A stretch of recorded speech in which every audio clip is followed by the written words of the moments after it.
ক্রিকেটীয় স্বপ্ন, সেই ক্রিকেটীয় স্বপ্নে গত কয়েক ঘন্টায়, গত দুদিনে বলতে পারি আমরা, অনেক ধরনের এক্সপেরিয়েন্সেস আমাদের হয়েছে, অনেক স্বপ্ন তৈরি হয়েছে এবং শেষ পর্যন্ত আমার দৃষ্টিভঙ্গিতে কোনোটাই বাস্তবায়িত হয় নাই।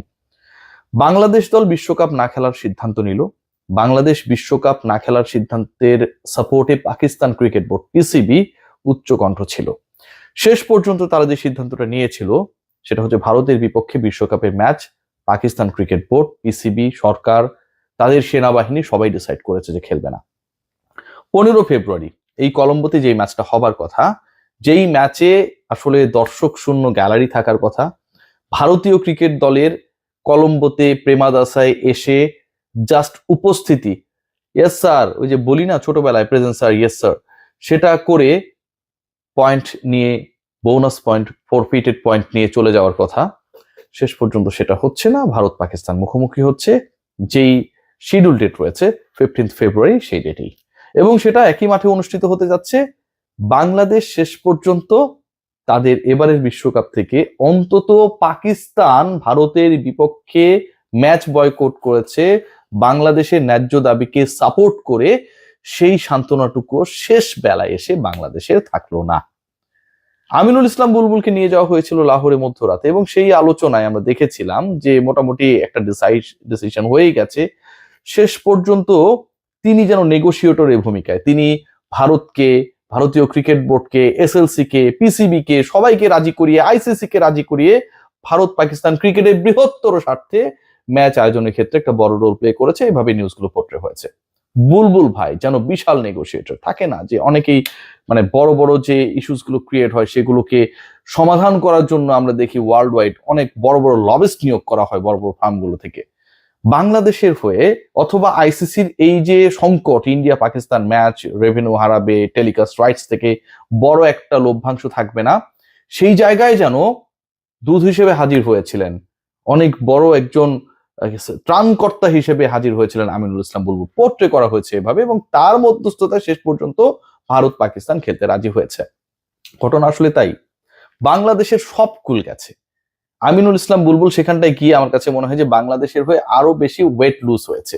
যেই বাংলাদেশ নিজে খেলবে না এবং বাংলাদেশের না খেলার দাবিকে সাপোর্ট করা হয়েছে যেই ক্রিকেট বোর্ড বা যেই দেশ কর্তৃক, সেই দেশ, সেই পিসিবি, সেই পাকিস্তান সরকার যদি আমিনুল ইসলাম বুলবুলকে মিড নাইটে ফোন করে বলে যে yes, come to my country, লাহোরে আসো, বৈঠক করো, ভারত পাকিস্তানের ম্যাচ খেলা যায় কিনা ওই ব্যাপার নিয়ে যে আলোচনা চলছে সেটাকে নেগোশিয়েট করো, এই কাজটা আমিনুল ইসলাম বুলবুল কেন করতে যাবে ভাই? পাকিস্তানের এই অবস্থানের ব্যাপারে যদি পিসিবি, পাকিস্তান সরকারের ইমানি জোর থাকে যে ঠিক আছে বাংলাদেশের সাপোর্টে আমি খেলবো না, তাহলে মিড নাইটে আমিনুল ইসলাম বুলবুলকে নেগোশিয়েট করার জন্য, আলোচনা করার জন্য ডেকে লাহোরে নিয়ে যাওয়ার তো কোনো কারণ নাই। ওটা তো ওখানটাই ফুল স্টপ হয়ে গেছে যে পাকিস্তান খেলবে না বাংলাদেশের স্বার্থ বিবেচনা করে, বাংলাদেশের ন্যায্য দাবির প্রতি সমর্থন করে। নিয়ে যাওয়া মানে পাকিস্তানের খেলার ইচ্ছাটা সবসময় ছিল। They were just waiting for the right time, যে কখন আসলে এটাকে কাজে লাগানো যাবে, এবং সেই রাইট টাইমটাতে তারা কাজে লাগিয়েছে। আইসিসির দেয়ালে পিঠ থেকে গেছে, বিসিসিআই দাদাগিরি করছিল, তাদের বেলুনটা ফুল ছিল, উঠছিল, সেটা চুপসে গেছে, এবং সেই বেলুন যখন চুপসে গেল, যখন এই ম্যাচটাকে কেন্দ্র করেই পুরো আইসিসির লাভ লোকসানের, রেভিনিউ শেয়ারিং এর সবকিছু ডিপেন্ড করছিল, ঠিক তখন পিসিবি শরণাপন্ন না হয়ে ভারত পাকিস্তানকে যেভাবেই হোক খেলাতে হবে, আইসিসি তখন সেই ব্যাপারটা ফিল করলো এবং এই ব্যাপারটা ফিল করে ফাইনালি তারা আলোচনায় বসলো এবং আমিনুল ইসলাম বুলবুলকেও দুধবাজ হিসেবে সেখানে নিয়ে যাওয়া হলো।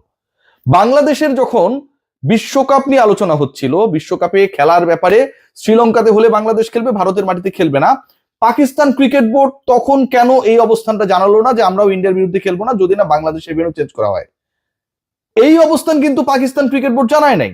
পাকিস্তান ক্রিকেট বোর্ড, পিসিবি জানিয়েছে তাদের অবস্থান, তারা ভারতের বিপক্ষে খেলবে না যখন বাংলাদেশের বিশ্বকাপ থেকে ছিটকে যাওয়া, বাদ পড়া অফিসিয়ালি এনশোর হয়ে গেছে।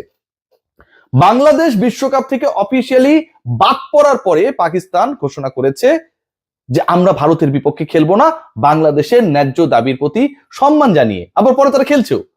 অথচ পাকিস্তান যদি এই কাজটা আগে করত, শুরুতে করত, বাংলাদেশ যখন সেই 3 তারিখে জানুয়ারি মাসের দাবিটা তুলেছিল ঠিক সেই মুহূর্তে করত, 1 সপ্তাহ পরে করত, তাহলে এই বিশ্বকাপে বাংলাদেশও থাকতো। পাকিস্তানকে খেলানোর ব্যাপারে ভারতের বিপক্ষে যেভাবে আইসিসি বাধ্য হয়েছে, নেগোসিয়েশনের টেবিলে বসতে বাধ্য হয়েছে, পাকিস্তান যদি বাংলাদেশ যেদিন বলেছিল ভারতের মাটিতে খেলবো না, ঠিক সেদিন তারাও ভারতের বিপক্ষে খেলবে না স্ট্যান্স নিত, তাহলে আইসিসি বাধ্য হতো স্কটল্যান্ড না বাংলাদেশকে খেলাতে, এবং সেটা শ্রীলঙ্কার মাটিতে। End of the day Bangladesh loser. Aminul Islam Bulbul বিশাল নেগোশিয়েটর বলা হচ্ছে, তিনি পুরো ডিড ব্রেক করেছেন। আসলেই কি তাই? যিনি বাংলাদেশের স্বার্থ রক্ষা করে পিসিবি কে, এসএলসি কে, শ্রীলঙ্কার যেহেতু খেলা স্থানান্তরের কথা চলছিল, গ্রুপ চেঞ্জের কথা চলছিল, স্কটল্যান্ডকে বুঝাতে ব্যর্থ হয়েছেন।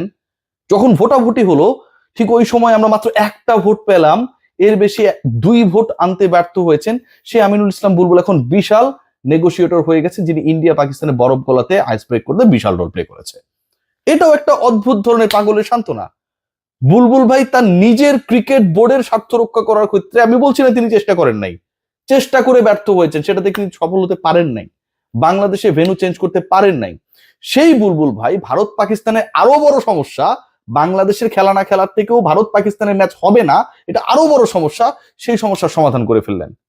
কেউ বলতে পারে যখন এটা সরকারের সিদ্ধান্ত, বুলবুল ভাই কি করবে? সরকারের সাথে বুলবুল ভাই তাহলে নেগোশিয়েট করতেন।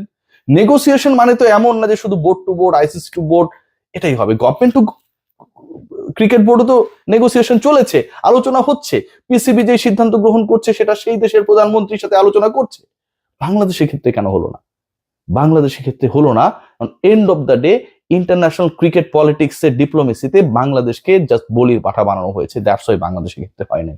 এবং এই না হওয়ার ক্ষেত্রে এন্ড অফ দ্য ডে বাংলাদেশের সান্ত্বনা পুরস্কার কয়েক কোটি টাকা, পার্টিসিপেশন মানি যেটা বাংলাদেশ পেত সেটা হয়তো পাবে, but and of the day একটা বিশ্বকাপ না খেলতে পারার আক্ষেপ আমার কাছে মনে হয় যে দশক যাবে, যুগ যাবে, শতক যাবে, সেই আক্ষেপ কখনো কমবে না।